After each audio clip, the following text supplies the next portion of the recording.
kay si Pangulong Duterte. How about you? What kind of president is President Marcos being? Well, in terms of being a strong man, I think conscious decision din kay Pangulong Marcos to walk away from that because of the shadow of his father, not necessarily to contrast himself with the past president, but that is just who he is. Actually, ako, if I would characterize the president, he's Machiavellian. It is better to be feared than to be loved. Many people remember that from Niccolo Machiavelli. Pero actually, ang isang lesson din ni Niccolo Machiavelli is, it is better to be loved.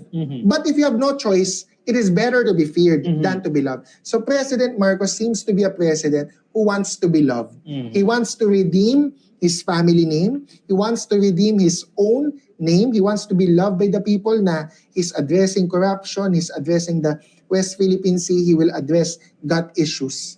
So he doesn't want to be feared, unlike the previous president. Because if you read Niccolo Machiavelli, and by the way, I think the president has read that, no? Ang totoong lesson nun, it is better to be loved. But if you have no choice, it is better to be feared than to be loved. So ayaw niya dun sa pangalawa, doon siya sa primary. How is he doing that? How is he doing doon sa kanya? If that's his goal, how is he doing in that mission? Because if you look, one indicator could be the surveys. If you look at the trust ratings, the performance ratings, it's currently at -7. It's better than the last survey, but it's still in the negative territory. So how would you assess if that's his mission? Well, aspiration is different from reality naman eh. You can always aspire. So he will always aspire to be loved. And I think the way he's doing it right now, how he is doing right now in terms of that, is that it's polarized. It's 50-50. Many people do not love him or hate him because nga the post-Duterte legacy is one of tribalistic politics. Meaning, meron ka na talagang kampo, meron ka ng faction. So there is a set of people who will never love him. And those who have loved him before still love him now. So he's actually trying to appeal to the independents and to the Pinklawans. The Marcos loyalists will stick with him. Parang sila, ayaw nila kay Amy Marcos. They stuck with the president. Yung mga DDS, mga pro-Duterte, they will never love him. And he knows that. The ones he is appealing to are the Pinklawans and the independent, who are different kasi may mga 20% of the Filipinos who do not want to be identified as any of the three. Who ayaw nila nung label. Meron naman mga Pinklawan who identify as such, mga 15% or 20%. So I think those are the people he's trying to appeal to. And if you ask me how he is doing in terms of that, kasi hindi na nga natin pakialam yung Marcos loyalists and yung mga DDS, I think 60 to 70% he's doing well in terms of trying to appeal to those two segments. Do you think President Marcos is still concerned about the 2028 national elections? Given that right now, wala pang matunog na administration candidate na as in identified as the administration candidate. Do you think he still wants to be involved in that or he has let it go? Well, when I said Machiavellian kanina, no, that also meant that he's very calculating without appearing so. Yun ang problema sa mga detractors niya eh. Kasi he's always seen as a weak president. Pero may mga ilang DDS na who have disagreed with that, like Attorney Sal Panelo. He doesn't think BBM is a weak president. Ako, I don't think BBM is a weak president. He's a calculating president. Can you elaborate on that? He wants to look weak. He wants to be underestimated, but he's not. Actually, in reality. Paano ka magiging weak padala mo na si President Duterte sa The Hague, napakulong mo si Kibuloy, si Alice Go, naban mo yung Pogos, na-weaken mo yung mga financial arms ng Duterte Network. Pinapa-impeach mo si VP Sara, even though, of course, the show is, hands-off siya. Oo, na hindi ako involved dyan. So, yung sinasabi mong, is he concerned about 2028? Definitely. Because existential threat sa pamilyang Marcos, and even to the country, of course, ako mas concerned ko yung sa country, no? But the Marcoses know it's an existential threat if Sara wins. Because it will be back to revenge and vindictive politics, which is what President Duterte was. Kasi ang unang ginawa ni Duterte, pakulong si De Lima. That is out of revenge. Many people might not realize because of the CHR, human rights, loud quarry, Davao City, in-investigate yan ni De Lima. So, alam yan ni BBM, ni Pangulo, na pag nanalo si Sara, everything will be very critical for the Marcos family. Yung sa admin candidate, Meron yan. Meron siyang admin candidate. But again, he will not want to be seen as having an admin candidate. Let's talk about Sara Duterte. Na-mention natin siya dito sa ating diskusyon. Pero hindi na-mention ng Pangulo. Her absence today, her physical absence and her absence in the speech of the President. Ano muna yung, sige, from both sides, ano yung mensahe ni BBM by excluding her in the speech? Ano yung mensahe naman ni VP Sara by not attending the SONA? Well, again, he wants to pretend that he doesn't have a hand in the impeachment. So he will not, or he should not mention the Vice President in the SONA. So that is strategic. But he has a hand, no? Kasi in history, walang impeachment sa Pilipinas na walang kamay ng Pangulo. Except yung kay ERAP. But yung susunod na Pangulo pala yung may kamay nun. If in hindsight, PGMA had a hand in that, in the impeachment of ERAP. Yung sa physical or actual absence naman ng ating pangalawang Pangulo, that's also very disappointing, no? Because she cannot transcend her own ego, her own emotions. Hindi niya kaya to attend kasi alam niya maiinis siya, maaasar siya.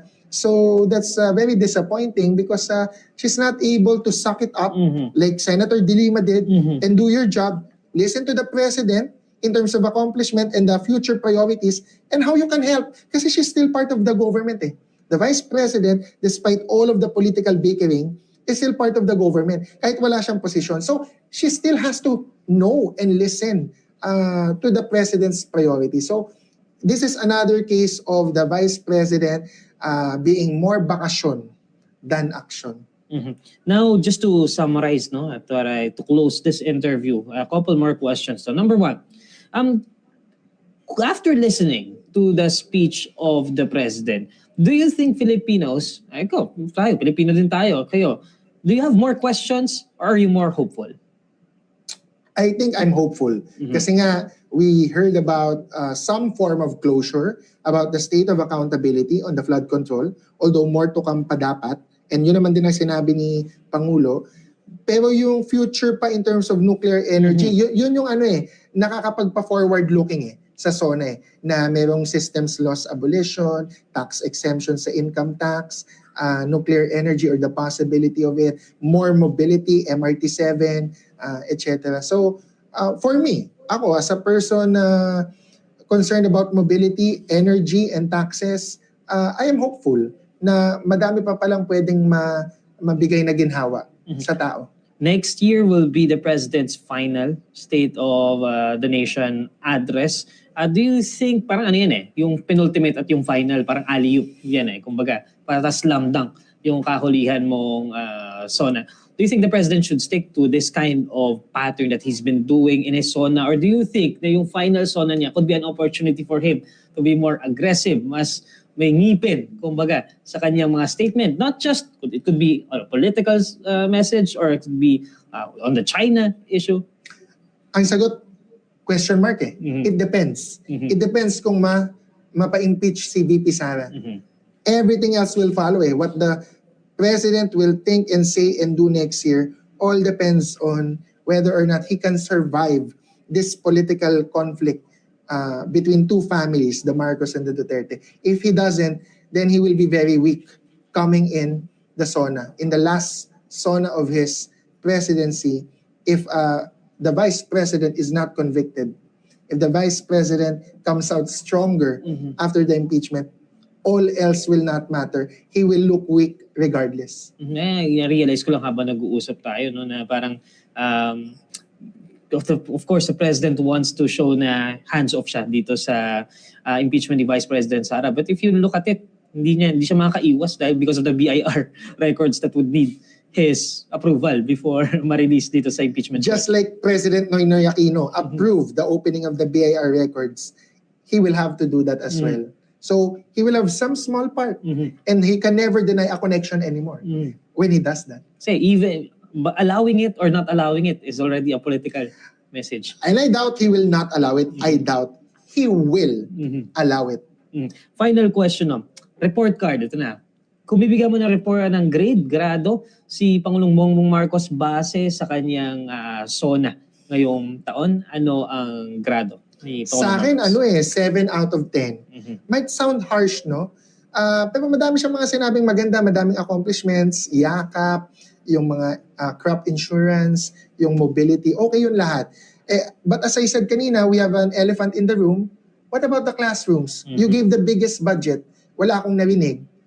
So, malaking puntos yun away from his SONA speech.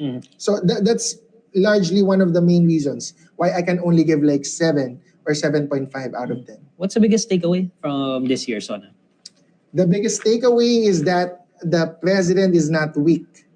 He's just pretending to be weak, but he's actually strong and calculating. He wants to be seen as nationalistic. He wants to redeem his family's name. He does not want to be bound by the baggages of his cousin or his family, his own name. He wants to tell the people, I am my own name. Okay, maraming salamat po, Attorney Sus Falces, for your time. Very insightful. Thank you so much discussion for with you. inviting me. Ang ganda ng set dito ha. Thank you, maraming And salamat. Bata pa lang ako, high school pa lang ako, nagbabasa na ako ng Inquirer. Okay, maraming salamat po, sir. At magbabalik po tayo dito sa Inquirer para sa ating special coverage ng State of the Nation address.